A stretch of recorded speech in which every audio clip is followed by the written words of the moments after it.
The Young Voices senior contributor and friend of the Final Five, Dan King, who's up late with us tonight. Dan, good to see you.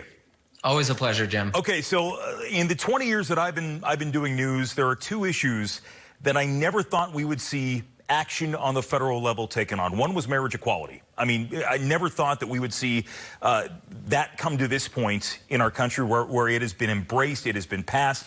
The other has been the changing attitudes when it comes to marijuana. First, it was medicinal, now recreational in some states, but it was a patchwork.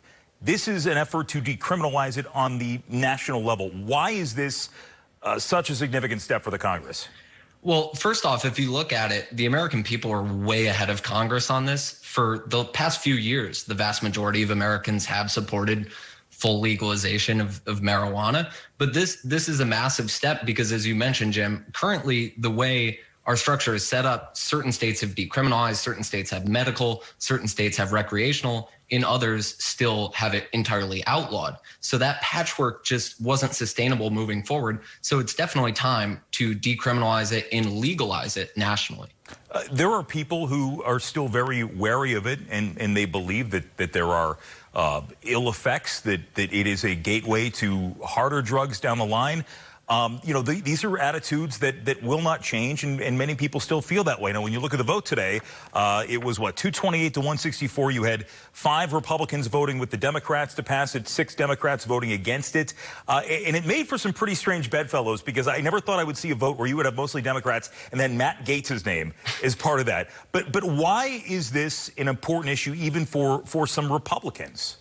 Yeah, I think for some Republicans, it gets to their core idea that the government should stay out of your business. And if you're a true conservative who kind of sticks to those ideals, that should pertain to what you put in your own body, and in this case, marijuana. One of the motivations behind legalizing this in many states, and I know that there's a discussion right now in Pennsylvania about this, is when it comes to the financial ramifications of it. I know a lot of states looked at Colorado and Washington State when they first legalized sales, and there was a huge windfall. I mean, there's no doubt about that. How much of this is financial? How much of it is otherwise?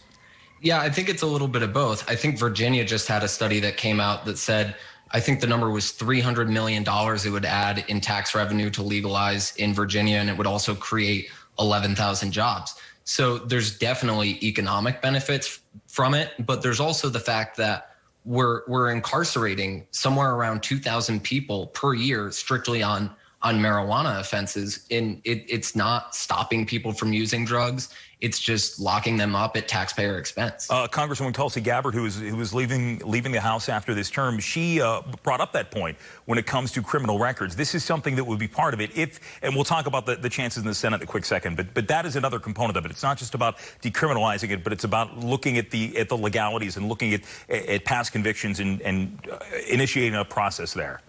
Yeah, that's a big part of it, is that your record can be expunged through this bill. They've set up a system that allows expungement of marijuana arrests. On top of that, the 5% tax that would be put on marijuana would be reinvested in communities that have been hurt by the drug war. Mm-hmm. And then lastly, an overlooked point on this bill is that currently, if you own a marijuana company in a state where it is legal, you don't really have access to banking and loans and stuff like that because it's still federally criminalized. Yeah. So this would help address that issue as well. All right, let's get to that last point before I let you go. This has to go through a Republican-led Senate, which the Republicans do control right now.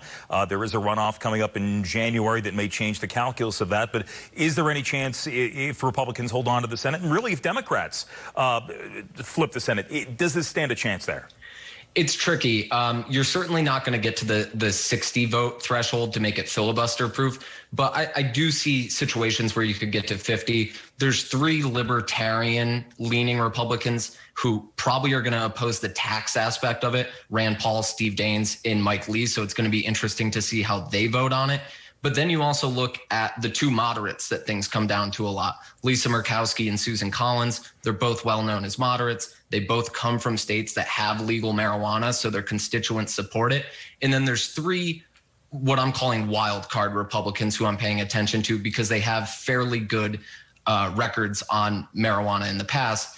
and that's Indiana's Mike Braun, that's Bill Cassidy, and that's Pat Roberts, who actually used to support.